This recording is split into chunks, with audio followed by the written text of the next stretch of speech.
Welcome to Doctrine and Covenants section 46 bonus session. And with that, we are just excited to be able to have a special guest with us today.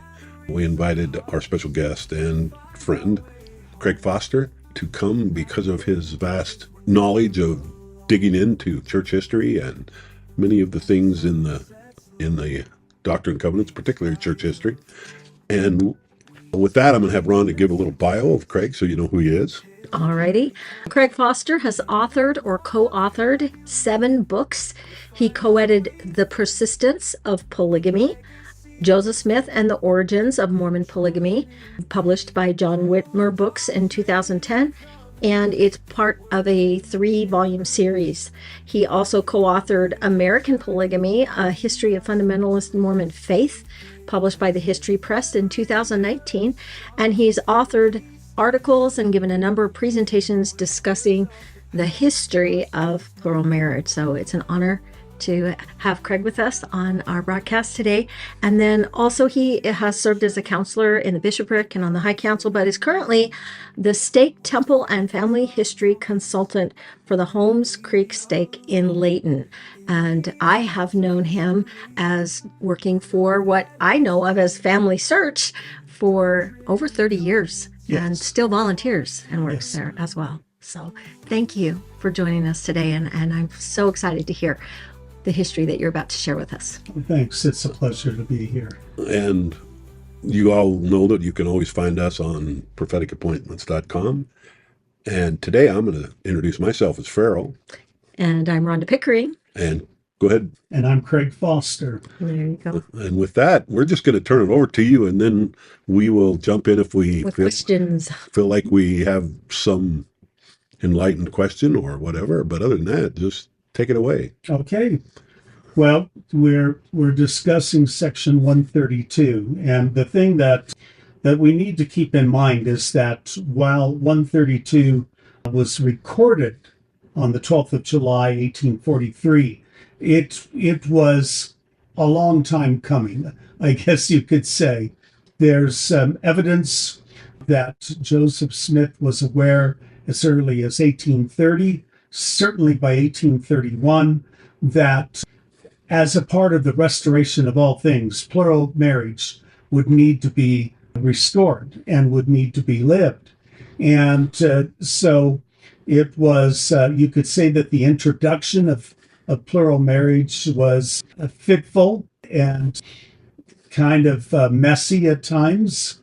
And but Joseph Smith certainly knew that this was from God, and even so, he was hesitant to practice plural marriage because the concept of plurality of wives was so foreign to him and to other people of his time that he really kind of fought against it. Well, not really fought against it, but he really resisted. He dragged his heels quite a bit because it was so uncomfortable.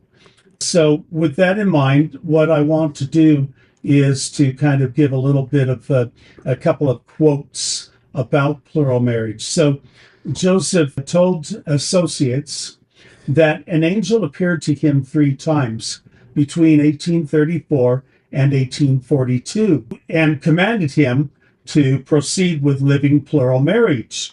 He hesitated. Finally, during the 3rd and final appearance, an angel came to him with a drawn sword and basically told him that he would be destroyed, that he would be removed out of the way and someone else would be raised up, because there had to be a restoration of all things. And so he began living plural marriage. Now, let me back up one step. Early on, he had attempted to live plural marriage, and so his first plural wife was Fanny Alger. And I'll just jump in before you jump forward from there. I would like you to give a little history of where we get the accounts of the angel coming. Okay. The accounts actually come from several different sources. They're both men and women. And one of the women who gave the account was Mary Elizabeth Rollins Lightner. And she eventually became one of Joseph Smith's plural wives. She was sealed to him. She was already married to Adam Lightner, who was not a member of the church and never did join the church, but he was friendly toward the church. But so she was sealed for eternity, but certainly not for time. Yeah, she was not a wife in the traditional way. She was only sealed to Adam. So, Craig, if I can, I correct me if I'm wrong on this, but as far as I understand, we say that the angel came at 3 times, and that's because Joseph Smith basically had the first experience that you're going to talk about with Fanny or Frances Alger, but that kind of ended up in a bit of a crisis and a disaster, and I'm sure you'll talk about that. But then he was told after that situation that he still had to introduce it, and so from what I understand, the reason that he was sealed to these other men's wives in the beginning was just to try and do it without threatening Emma, like the first situation had been such a crisis situation. And then it was only when he wasn't really to go full in to actual having 2 wives at the same time, that's when the angel with the drawn sword came. Right, right. So is that right? That perception? That's what I understand, is that he married Fanny Alger while still in Kirtland. And it just ended up being a very difficult situation. It would have been around 1835, about the same time the Book of Commandments was being published. And then part of that crisis was that when others got gossip, a rumor about it, they took their own interpretation on it and started calling him a fallen prophet. Right. It was 35 to 36, and it's what Oliver Cowdery referred to. We have the quote as the dirty, nasty little affair, but he originally actually called it a scrape, meaning an uncomfortable or unpleasant experience. And that's actually in the record, right? And it's scratched out. Yes, it is. What it was erased, but you can see that the word scrape had been erased, and he wrote over it. He wrote affair. The reason why is because he was an educated man. He was, had a law background and everything. And scrape was more a colloquialism. He wanted it to sound a little bit better. And affair did not mean what it means to us nowadays. And so you've got to always keep in mind that their way of talking or writing, among many other things, it was different than what it is now.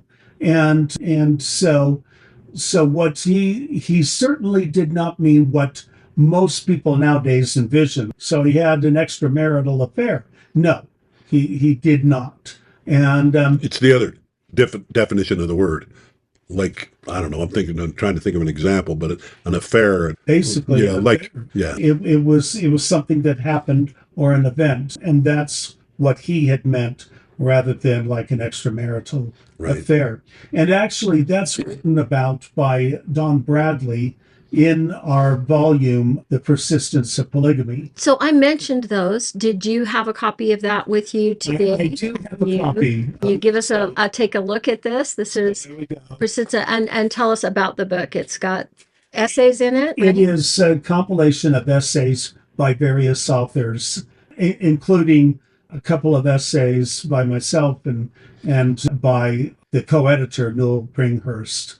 And it kind of progresses then from the introduction of polygamy. Yes, so the first volume deals with plural marriage during the time of Joseph Smith. And in fact, the title is Joseph Smith and the Origins of Mormon Polygamy.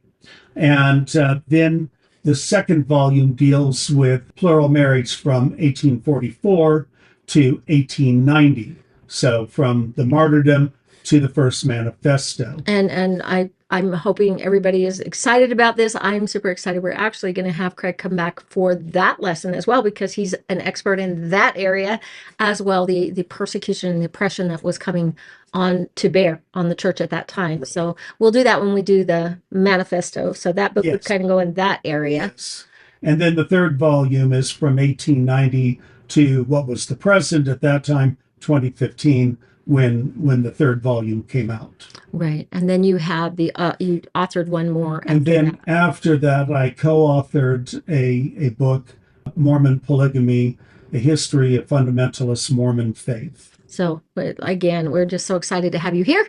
Continue with Fanny Alger. We're 1835, and just while I'm talking, let me give you one more quick question. I want you to kind of tell us a little bit the history of when you think it was first, when Joseph first learned about it. When do you think he very first learned about? So celestial polygamy? Personally think that he probably, I think that it was, there could have been a couple of ways. One was that just in his reading that he was doing, but certainly by the time that he was doing the Joseph Smith translation of the Old Testament, with having the patriarchs, Abraham, Isaac, Jacob, etc., I am sure that if he had not asked questions before, he certainly did by that point, because here were men of God who had plural wives. And we can kind of pinpoint that time, because we know that when Joseph Smith received the revelation to stop translating the Old Testament and to go to the New Testament, he was on Genesis 24.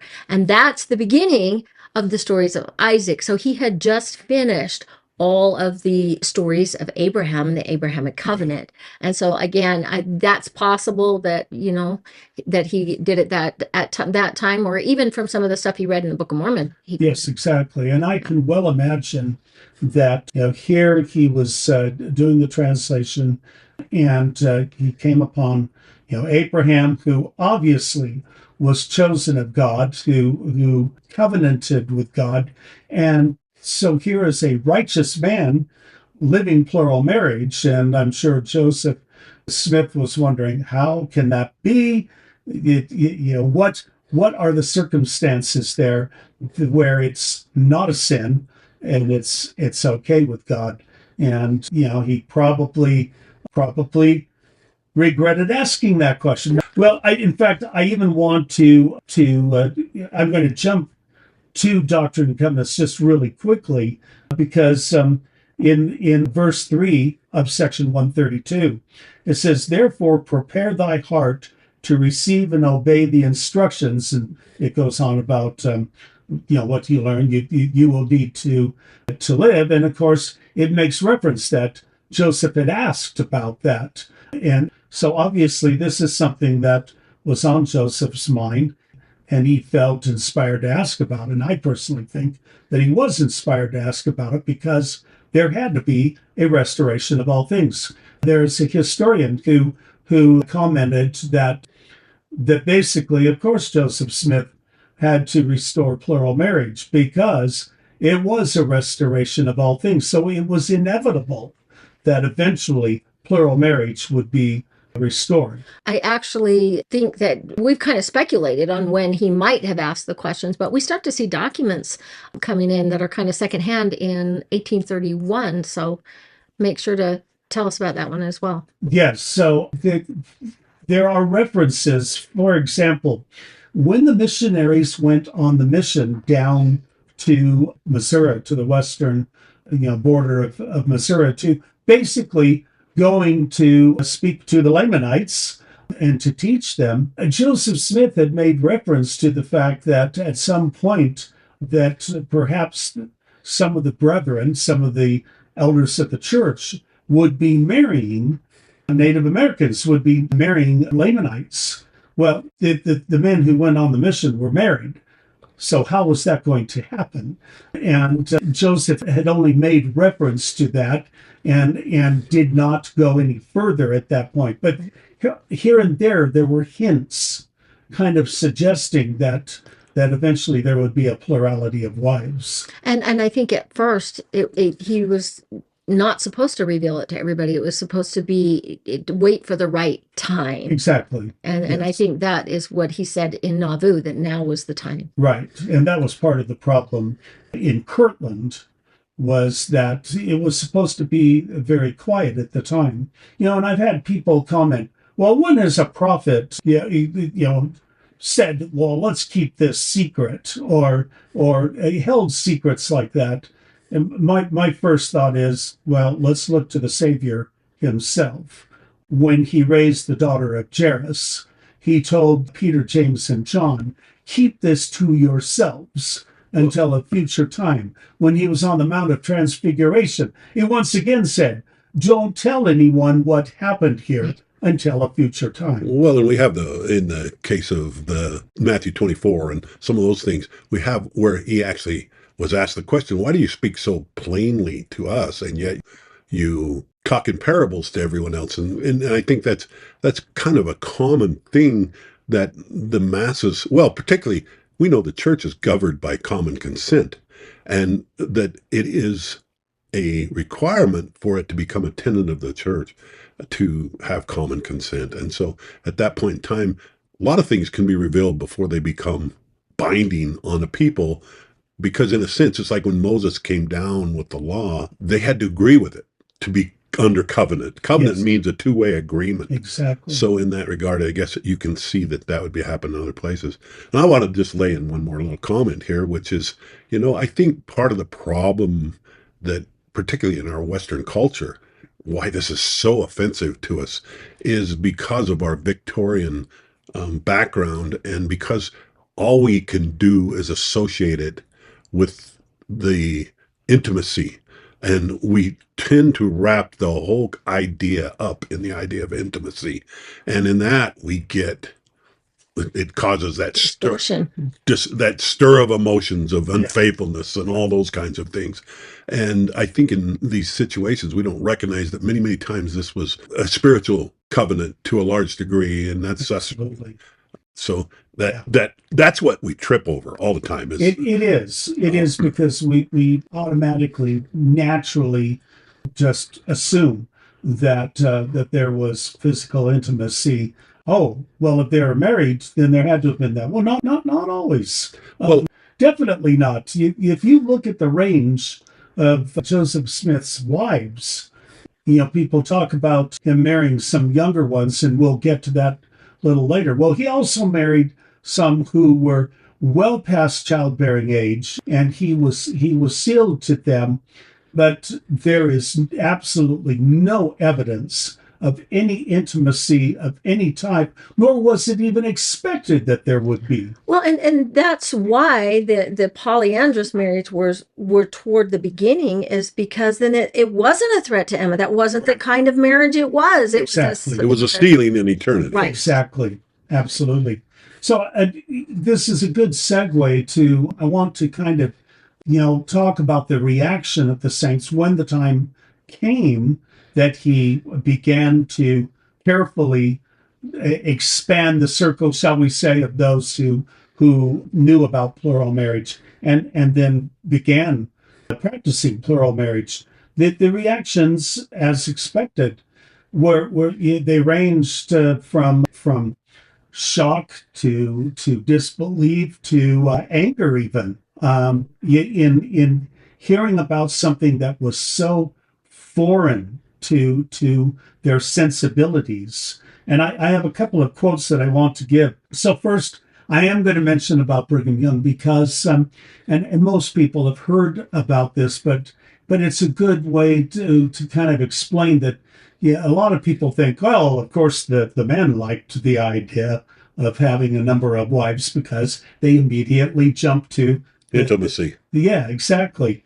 But Brigham Young's first reaction was, he later told that as he left, where Joseph had told him about it, that he was walking along trying to come to terms with that, and he saw a funeral cortege, and he said for the first time in his life, he envied the corpse that was in the casket because he was so appalled at the idea of taking more than one wife. And of course, people talk about, well, the women, obviously, their reaction must have been, horrified, etc. And yes, some were, but let me give you a couple of examples here. So Vilate Kimball, the wife of Heber C. Kimball, when Heber C. Kimball learned about plural marriage and all that was to be involved, it troubled him so much that his countenance was different. He was carrying a heavy burden. She and their children could tell that there was something just really difficult weighing on Heber C. Kimball's mind, and he wouldn't say what it was. They tried to get it out of him. What's bothering you so much? And he wouldn't tell till finally Vilate went to the Lord. She prayed and she basically said, please let me know what is bothering him so much. And she received basically a vision talking about the plurality of wives, and it was opened up to her. And here's just a portion of that quote that Helen Mar Kimball, her daughter, later wrote down. The vision of her mind was open, and she saw the principle of celestial marriage illustrated in all its beauty and glory, together with the great exaltation and honor it would confer upon her in that immortal and celestial sphere, if she would but accept it and stand in her place by her husband's side. And so she received, at that time, she received her own testimony, and then she went to Heber C. Kimball and said, I know what's bothering you, blah, blah, blah, and explained and basically gave her permission. Now, Mary Elizabeth Rollins Lightner, as I said, she was Mary Elizabeth Rollins, and she first met Joseph Smith when she was about 12 years old. She met him in Kirtland, and there she had read the Book of Mormon and had been converted that the Book of Mormon truly was a work of God before Joseph ever arrived. She had been converted that the Book of Mormon was the work of God before Joseph ever arrived in Kirtland. And then she met him when she was 12. And later she married Adam Lightner, who, as I mentioned earlier, was not a member of the church, never did join, but was very friendly toward the saints. And so she was already married when Joseph Smith approached her about being sealed to him. And she was shocked. She was offended. She was angry. And basically told Joseph that they shouldn't even be discussing something like that. Joseph explained to her that this really was from God. And I'm going to read a little quote here. I did not believe. If God told him so, why did he not come and tell me? The angel told him I should have a witness. An angel came to me, and it went through me like lightning. I was afraid. Joseph said, and I'm going to wait on that part. So basically, she explained that what had happened, it was at night. She awoke, she sat up in bed, and there was an angel at the end of the bed. And she was so scared that she laid back down and threw the covers over her head. And finally, when she peeked, by that point, if I remember correctly, the angel was gone. But Joseph Smith told her that the angel, that he had come with more revelation and knowledge than Joseph ever dare reveal. And years later, she commented how disappointed she was that she had been scared, because she could have learned so much more if she had just calmly waited for the message. Not hid under the covers. Right, exactly. And then there's the quote by Elizabeth Ann Whitney, who was the wife of Newell K. Whitney. She said, we were seemingly rapt because they had talked about it together and had prayed together. We were seemingly wrapped in a heavenly vision. A halo of light encircled us, and we were convinced in our own minds that God heard and approved our prayers. Our hearts were comforted, and our faith made so perfect that we were willing to give our eldest daughter, Sarah Ann Whitney, then only 17 years of age, to Joseph in the holy order of plural marriage, laying aside all our traditions and former notions in regard to marriage. We gave her with our mutual consent. And so those are just some examples from some of the women who were involved very early on. Now, Craig, as I've studied these topics, most people seem to have an adverse reaction at first. Yes. And I think I could categorize the others that come around in kind of two categories. One is the ones that have the divine affirmation. And then the other one is, I think, testimonies of women that have lived this for a long period of time and have kind of come past the struggles that they went through and everything, and have come to find that it's incredible, and has been such a blessing in their lives. So Explain why you say that. well, I think George Buchanan's wives and everything, published in the newspapers and everything, that this is the most freeing and beautiful system. Well, and I would use Helen Mar Kimball as an example. And I might add, everyone talks about Joseph Smith going after this young girl, blah, blah, blah. What many people don't realize is that it was after Vilate had received her testimony and Heber C. Kimball had his testimony. It was Heber C. Kimball who offered his daughter to marry Joseph. I'll explain in a little bit more detail a little bit later, but I'm going to explain now. You take a look at the marriages of Joseph Smith and who did he marry? For the most part, the women that he married were connected in one way or another, either daughters or sisters of the men that he had around him, close and loved. And loved him. So you have two daughters of Edward Partridge. You have a sister of Brigham Young. You have a sister of Benjamin F. Johnson. You have a daughter of Heber C. Kimball. And a sister of Erastus and Lorenzo Snow. Yes. Well, a sister of Lorenzo Snow. Oh, that's right. Erastus was a cousin, right? Yes. I was going to say, and in that situation, being a father, you're very protective of your daughters.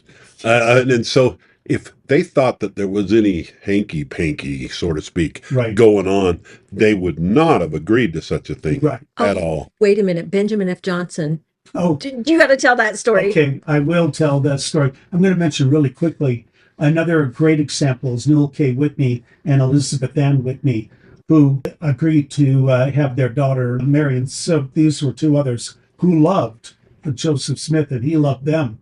And Joseph loved Benjamin F. Johnson. And so, just real quick before you tell the story, I think we need to realize this wasn't just a sealing between Joseph Smith. The way they looked at it was this was a sealing of their whole families together, right? Absolutely. Yeah. Absolutely. Through Joseph Smith. Yeah, through this marriage. Yeah. I'll go into a little more detail on that a little bit later from an essay that I wrote for the Persistence of Polygamy, where it was my take on section 132. But don't forget Benjamin F. Johnson. I'm going to mention that right now. So he explained to Benjamin F. Johnson, his sister, and I should have looked up her name to remember for sure. His sister was widowed and was living with Benjamin F. Johnson and his family. And Joseph Smith, because she was living in Benjamin F. Johnson's household, he approached Johnson and explained about plural marriage and that he wanted to take his sister as a plural wife. And Johnson, after some thought about it and everything, he gave his permission, and he said, I'll allow that. And he said, but, and I'm paraphrasing here, but it's something along the line of, if I ever find out that you did this to dishonor my sister, I'll kill you. And Joseph Smith, in so many words, basically said, I wouldn't blame you for killing me. Yep. So it was an interesting experience at that time when they were still trying to keep it very quiet because they knew that it would be the cause of even more persecution than they already were experiencing. But, let's talk about Emma for a minute or so. Now, Emma Smith, as we are well aware, the Doctrine and Covenants, section 132, when it was finally written down, it was because Joseph and Emma, they had gone the rounds on this for quite a while. This wasn't, section 132 wasn't a surprise for Emma. Exactly. We've already talked 1830, 1831, Exactly. but not the right time yet, Right. And so it was a great trial for Emma. So when section 132 was written down, it was written down mostly for Emma. And in fact, Joseph F. Smith later explained that this revelation, that if it had been written for public consumption, it would have been written differently than it was. That this was written for Emma. And Joseph Smith had planned at a later point to have a more extensive revelation explaining everything behind it and why it had to be revealed and as part of the restoration of all things and the significance of it. But he didn't, and so eventually they just used this because they had copies of it, and at least it was official in terms that it was from Joseph. It was his words inspired by God. And so we know that now, and Joseph F. Smith had explained that. But Emma went through, it was a very painful experience for her, and quite frankly, my heart goes out to Emma. Do I think that she handled it well? No, I do not. But did Joseph Smith handle it well? No. Especially in the beginning. It's just like the revelation didn't come with an instruction how-to manual. Exactly. And it shows the humanness of both of them, the humanity, you could say. They were both human. They had emotions. They had good points, bad points. They were doing their best to understand and even to live it. Emma tried. She really did try. And well, didn't she actually allow Joseph and select a couple of the wives? She two of the first that she selected were Emily Partridge and her sister Maria Eliza Partridge, who were living in the household. By this point, Edward Partridge had died. They had gone to live in the household to try to take some of the burden off of the Partridge family. And so they were basically acting as servants to help Emma around the house. In the mansion house. In the mansion house. Homestead first, then mansion house. But after she had given her permission, from that point on, she changed her mind very quickly, and she wanted both of the girls out of the house, and she wanted them out of Nauvoo. And they said that they would honor her feelings and leave the house, but they were not going to leave Nauvoo. And so they went to live with different families.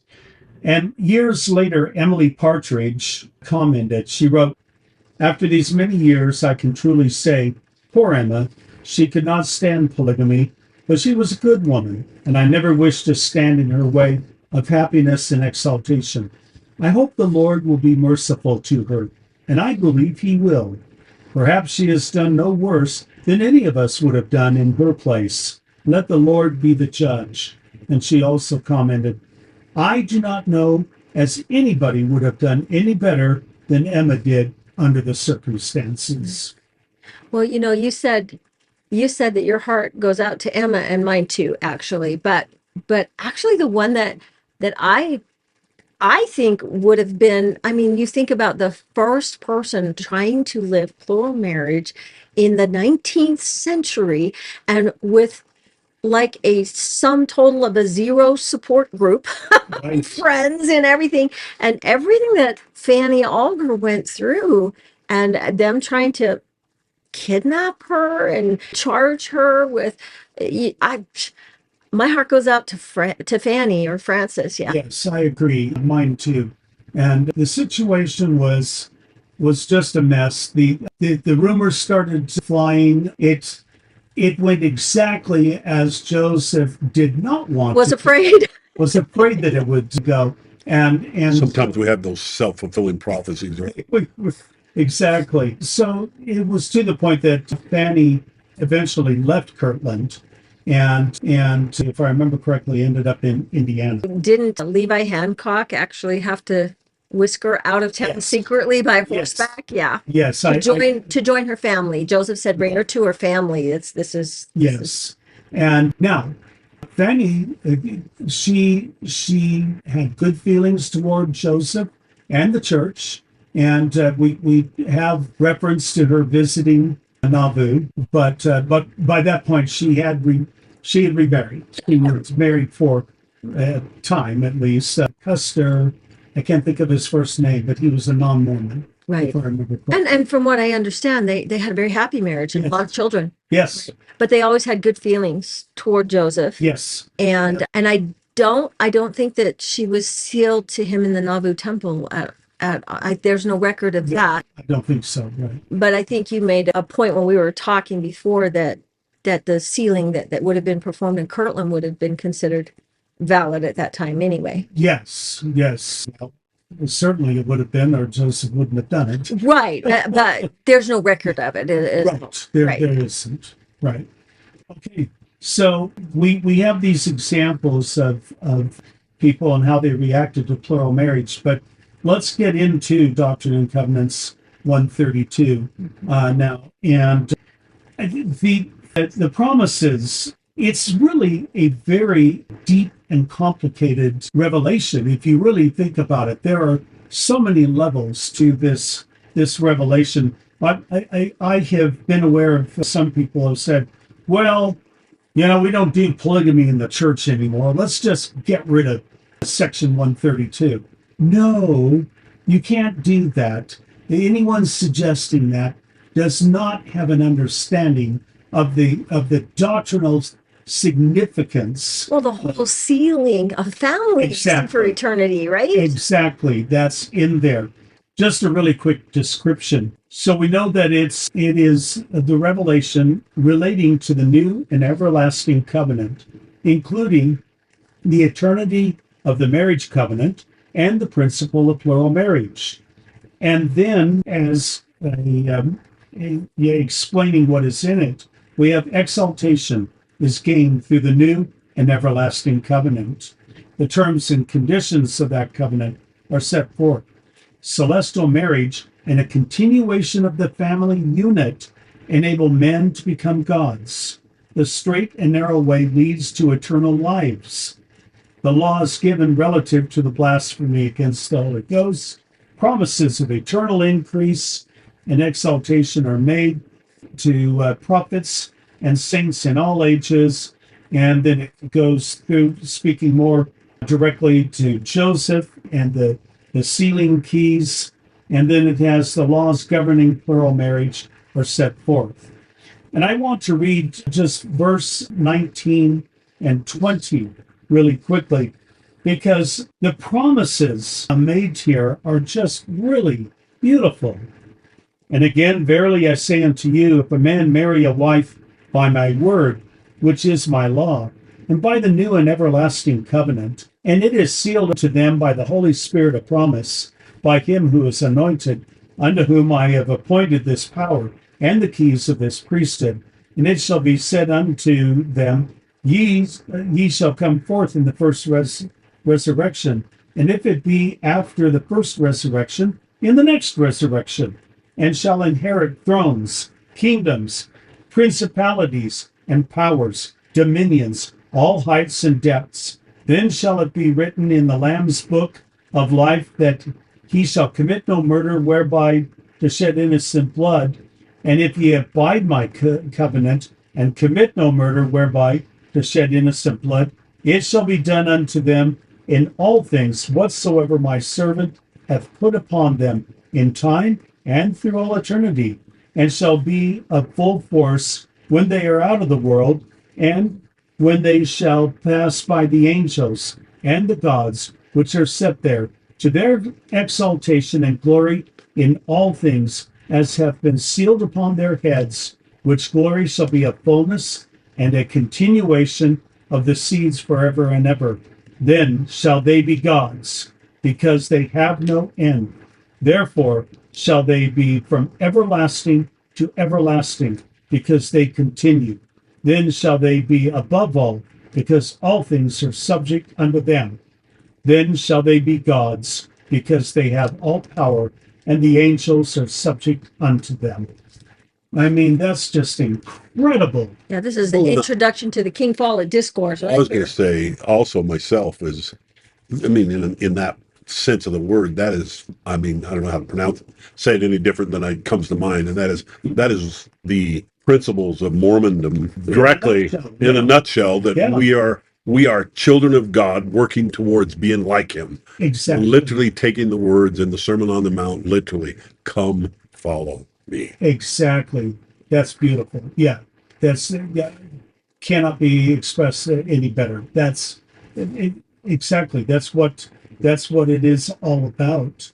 And I was just going to say too, I think that we also need to keep it in perspective. Sometimes, we're defending the restoration of plural marriage and like this is a Mormon doctrine. And the reality is this is not a Mormon doctrine. This is biblical. Right. This is we need to have our Christian brothers out there saying, well, this is why God allowed Abraham and Jacob, I mean, the father of the 12 tribes of Israel, the people from whom we get our scriptures are the ones, and these, just like the early brethren in the church, I believe these were men of the highest moral character. Absolutely. That's why they struggled so hard. I think the reason this is so hard in our Western Victorian culture comes from actually Rome more than anything. I mean, Roman antics. We've created a whole idea of what marriage is supposed to look like based on whether it's romantic or not. Right. And that sometimes, well, in our modern world, it's almost the death of marriage, because if people don't get their romantics, they think, oh, I'm out of love, it's time to split and go find somebody else. It's this Roman antics that causes false pretenses of what we think it ought to look like. And it's not that love and affection isn't part of the marriage. It's that the idea was more based in covenant. Yes. More based in Absolutely. Responsibility and commitment. Absolutely. And team. Right. And that love was a natural byproduct of that desire to keep covenant. Well, and actually the concept of romantic love, of marriage based on romantic love, actually at the time of Joseph Smith, that concept was in its early days. It didn't really, that was not a prime moving reason for marriage earlier than that. There were other reasons for marriage, and then romance would come along with it. Romantic love would come along with it after being married for a time. But for being the all-purpose reason for marrying, that was a fairly new concept, really, at the time of Joseph Smith. For those who have studied marriage patterns and culture and all of that, that was kind of just being introduced. Think along the lines of Pride and Prejudice. Jane Austen. Jane Austen wrote kind of on that idea, and she was one of the first actually to write about marriage that was based primarily on love and romance. That was a new concept, so yeah, that was something that really wasn't being considered that much. Right. There's more to it, and one of which is family, and I would say the most important is most family. Important thing, and so that's kind of a segue into. I wanted to mention my essay that I had in the book was titled Doctrine and Covenants, section 132, and Joseph Smith's expanding concept of family. And obviously, I'm not going to read the whole essay. I'm sure you and anyone that is going to be listening to this will appreciate that I'm not going to read the whole essay, but I want to Tell us the name of the essay so those of us that do want to can go back and so again, it's from The Persistence of Polygamy, the first volume, dealing with Joseph Smith, and the essay is titled Doctrine and Covenants, section 132, and Joseph Smith's expanding concept of family. Yep. And I start out with this where I write the powerful, almost haunting words of the old folk song, "Will the circle be unbroken?" express the intense longing to be reunited in the presence of God with deceased loved ones in the hereafter. The lyrics go, "Will the circle be unbroken? By and by, Lord, by and by. Will the circle, there's a better home awaiting in the sky, Lord, in the sky." And then it continues on.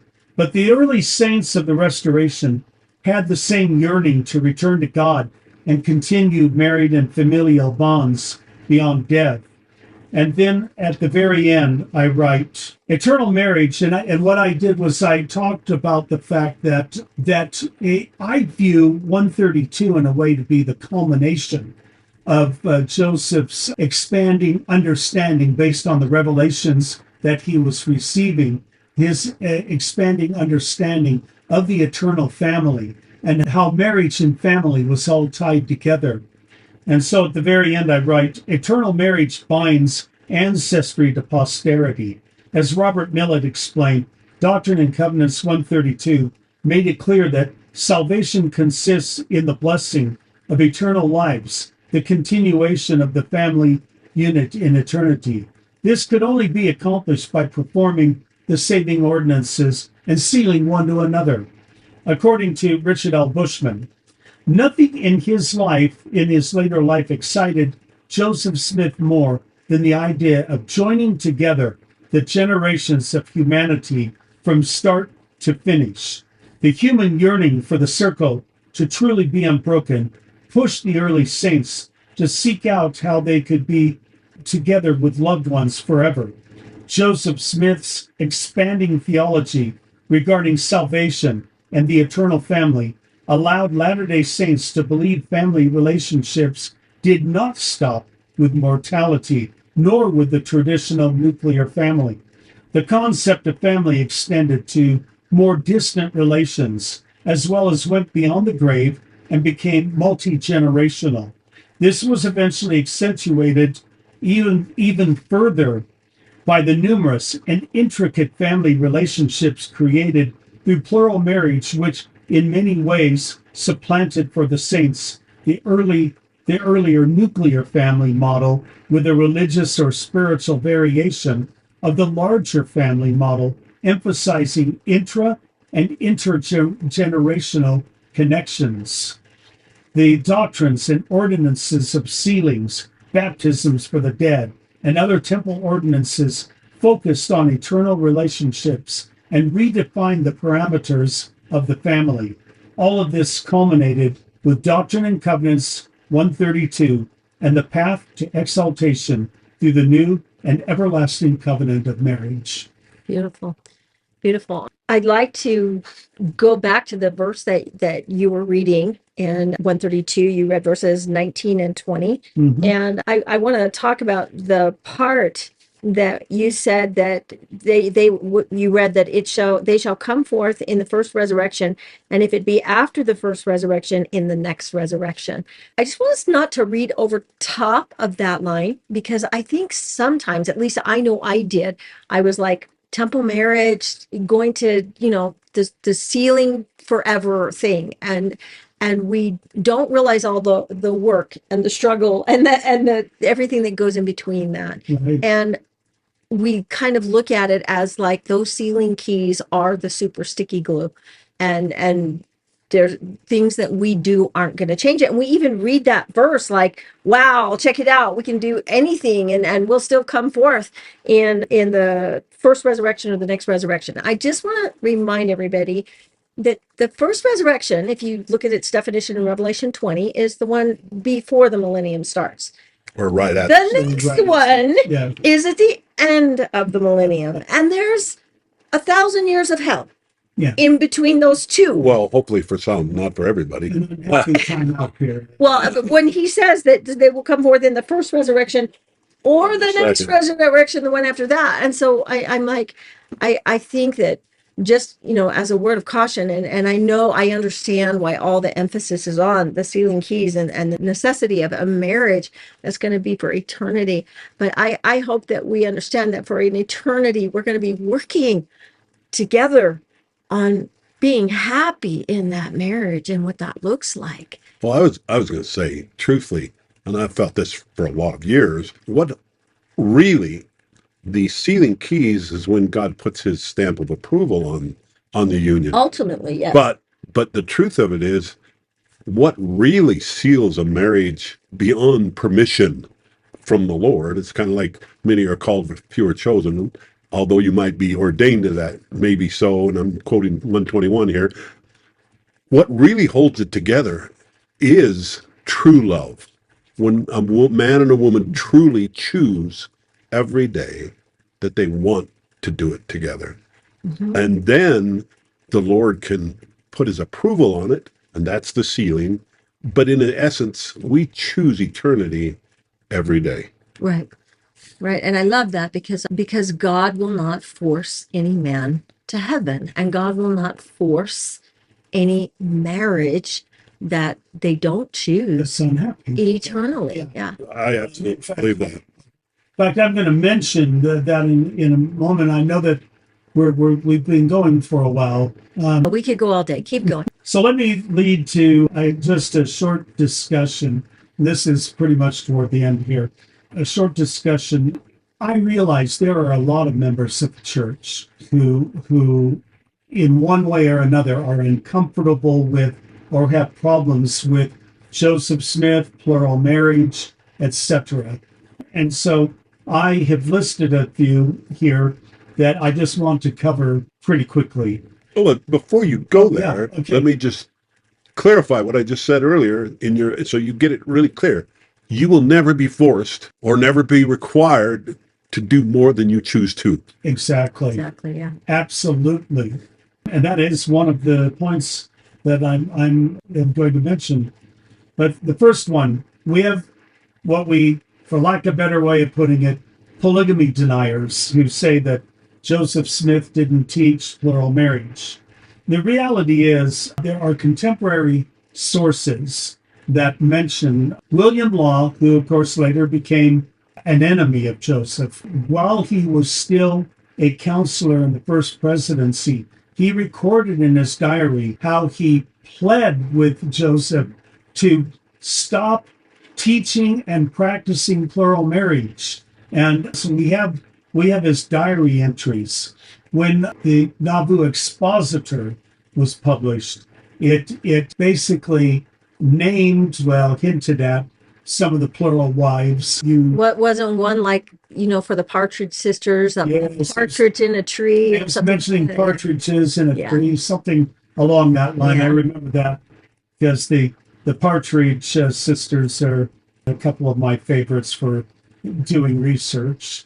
Well, and stellar women. Yes, absolutely.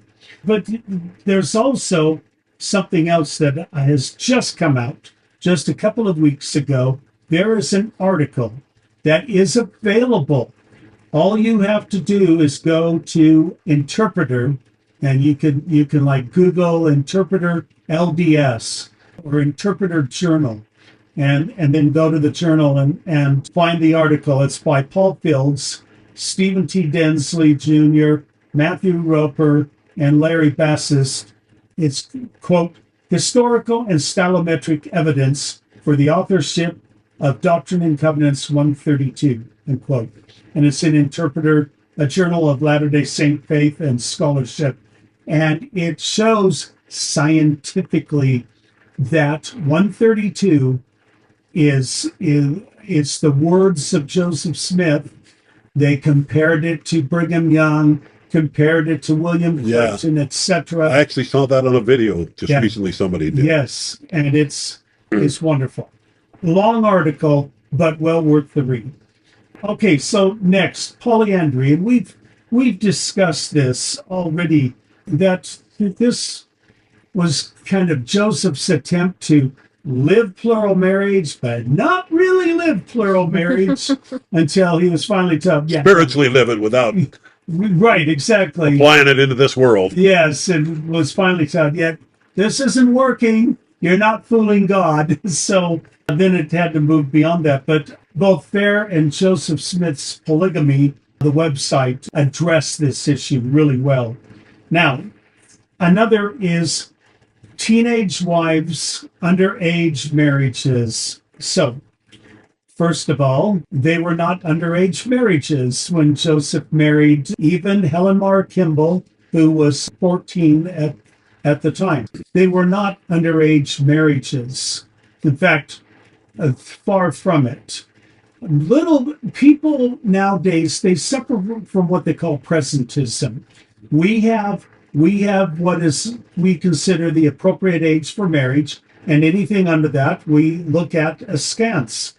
This was a different time. We cannot project our own values and world experiences onto people of another time. That's presentism. And back then, age 14 was not illegal. Or even uncommon. Or even uncommon. Most people don't realize that most of the states at that time, the legal marriage age for boys, for men, was 14. The legal marriage age for girls was 12. Okay, Well, we're all going, what? Yes. Yeah. But I think you got to take that in context there with what the time of Christ. And the average age at the time of Christ was early 30s. For death. For death, because of not having modern medicine. And one of the most common, we found this when we were in Israel the first time, one of the most common things that Joseph Ganat, our tour guide at the time, told us, the reason for many of these people to die at such a young age was tooth infection, mouth problems. And Not only that, but for women, and this one blew me away. For women, it was broken bones in your forearms here. And that's because every day they use grinding stones to grind their flour. And if your arms broke, you couldn't feed your family. I mean, that just blew my mind. well, and in those situations, when we thought about that, it was almost a necessity for them to marry young, or the race would have died off Yes. because their life expectancy was so short. Right. Right. Well, and so those are good points, and that is why we had age 12 and age 14. Over here, it was based on English common law, and English common law had it at 12 and 14.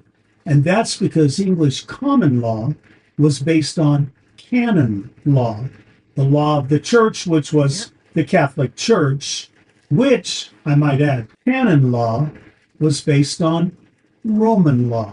That's- And Roman law was age 12 for female, 14 for a male. And that goes back to that time. Yes, it goes right there. Shocking to me. Yeah, it's still a little bit, oh, wow. Yeah. But you Because- do understand in that culture, it was nigh unto necessity to Right. keep their culture alive. Yes. Yeah. Because I went to a class recently, and one of the points that he made is that every age believes that they are the most enlightened age that has ever existed. And we're no different.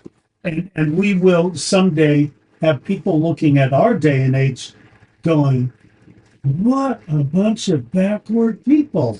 I'm sure of it. Yeah, I'm sure too. So I've actually done a fair amount of research on marrying in the teens. And in the book that I keep referencing, I co-authored an essay, The Age of Joseph Smith's Wives in Social and Demographic Context, again, in the Persistence of Polygamy. I co-authored that with David Keller and Gregory L. Smith. Later, I authored an article for Interpreter. So if you go to Interpreter for the one article, you can look for this one too. And this was in 2019, and the title was Assessing the Criticisms of Early Age Latter-day Saint Marriages. And in that, I used all of my examples were non-Mormons because, yeah, I've heard people say, well, it's you Mormons. You marry the young girls because you're pedophiles. Well, first of all, the people who say that need to learn what the actual definition of pedophilia is, because none of Joseph's marriages or any of those others even fit within the definition. But beyond that, this was, as you mentioned, Farrell, it says, while certainly not dominant, early marriage age was also not uncommon and was socially acceptable in the past. In other words, people in the past had a different understanding and definition of childhood, adolescence, and appropriate age to marry than what is accepted or even expected nowadays. And I'm not going to bore you with all of this, but the key to understanding why early marriage age might exist in one place and at one point of time and not in another, that's the key right there. Time and place. It all depends on time and place and the things that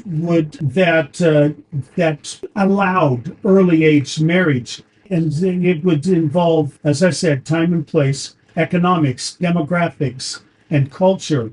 And so you have some places where at one point early marriage age was acceptable, even expected, and then later not. I'm going to give an example from a couple of my own ancestors. And this is in Quebec, Canada.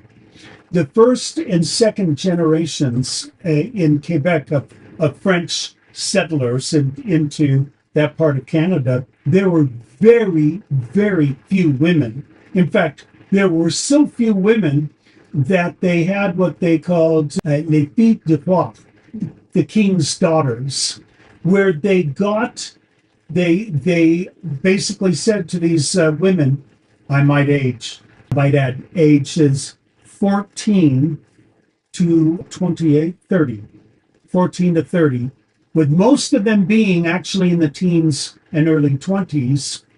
They basically said, we will give you a dowry, we will pay you and give you a dowry if you go to Quebec and marry, and we will pay you for each child that is born for X amount of years. And so these women went because they knew they were on the poorer side, and I descend from two of them, so you can see where my family was in the French society. But they were on the poorer side, and they knew we don't have any chance here, but we do over there. And they went. And so the marriage age was really quite young because there were so few women. Now in the next generation, and this is these examples I'm going to give are from the next generation. And so in Quebec, 13-year-old Marie-Magdalene Robin-Guillaume married François Bélanger, who was age 25. Those are two of my ancestors. And another 13-year-old ancestor of mine was Marie Martin, who married Jean Cloutier, who was 28. And but by the third and definitely by the fourth generation, marriage age had gone up to, the average was around 19 to 21. That's the same as it was in the 1800s. Yeah. I was going to say, probably the single most example we have, at least by everything we know, is that Mary, who was the mother of Jesus, was an early teen marriage. Right. And she bore Christ at a very young age. In fact, some of your anti-Christians use that to say that was pedophilia. Yeah, you know, they want to say the Christians are pedophilia because of the connection that they can pretty well narrow down that Mary was in her early teens. Right. Yeah. And so they want to use that against Christianity. Because they're projecting their own views, then they're showing their ignorance, basically. And people who say, oh, Joseph marrying those early teens, pedophilia, no, absolutely not. And Nauvoo was on the edge of the frontier. And so they were marrying at younger ages there. Now, Very responsible world, because you had to get Yes. out and make it happen to they survive. were adults. Yeah, you had to survive. Now, another thing that I wanted to mention is the angst over potential plurality of wives in the hereafter. I have read emails and heard comments of women in the church saying, they're just dreading, they're really, their emotions are tied up because of this fear that they're going to have to live a plural marriage in the hereafter. And I want to give a quote from Elder Jack H. Goslin, who was of the First Quorum of the 70. This was back in 1986. So those of you who are listening, if the name doesn't sound that familiar, it's because he was some time back, but his words are still really good. This is from April 1986 General Conference. Quote, "The Book of Mormon makes it clear that happiness is our destiny. It speaks of dwelling with God in a state of never-ending happiness," from Messiah 2, chapter 2, verse 41. "It is also made clear that all things shall be restored to their proper order, everything to its natural frame, raised to endless happiness to inherit the kingdom of God, or to endless misery to inherit the kingdom of the devil. We also learn that we are raised to happiness according to our desires of happiness." And that's from Alma 41, verses 4 to 5. Heavenly Father loves us. He wants us to be happy. He's not going to force anyone to do something Amen. that's going to make them eternally unhappy. And so I think what we need to do, and I realize it's easy for me as a man to say that, but even my wife is constantly saying, stop worrying about the other side. Let's just worry about here. Well, I think it was even that was understood even back in the 1880s when you had all that huge pressure on the church. John Taylor received a revelation that said, "It is more pleasing to me that people exercise their free agency in regard to these things." So, Right. this idea that there's ever force involved, I don't think it holds up historically. Exactly. That's Well, not it's definitely not Yeah. God's plan. Yeah. That's the best said. Yeah. All right. So I'm almost done. Finally, sorry. Oh, we've loved it. Thank you so much. So I just want to, for those listening, here are some sources that discuss the beginning of plural marriage and all that was involved. You have the Gospel Topics Essays. So just go to churchofjesuschrist.org and either type in Gospel Topics Essays or look for it. And then under plural marriage, it talks about plural marriage in the church, then plural marriage specifically in Kirtland and Nauvoo, plural marriage in families in early Utah, the manifesto, and the end of plural marriage.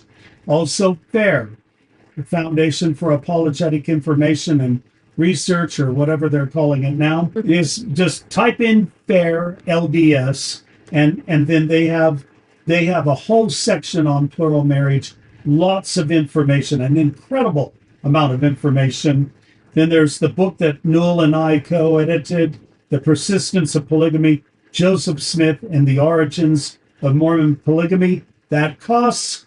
The others don't, so keep that in mind. And then Joseph Smith's Polygamy, which is a website. So I encourage you, don't stress, learn. And I think that as you prayerfully learn, go back to what was said, when in introducing section 132, when it encouraged to prepare thy heart to receive. Do this prayerfully, and I think you will have your own assurance that this was inspired by God. It is of God. And I bear my testimony that Joseph Smith was a true prophet of God, and that he received this by revelation. I have no doubt whatsoever. So And with that, we're just really grateful for you agreeing to come on with us. So we felt like Well, this this was was- such a delicate topic. We needed an expert to be able Yes. to come in and And work with us. for us, it not only is it a joy to have your expertise, but also it's a joy to just call you friend. And with that, Thank you. thank you. Until next I time. will look forward to the declarations and manifestos and the next lessons. God bless.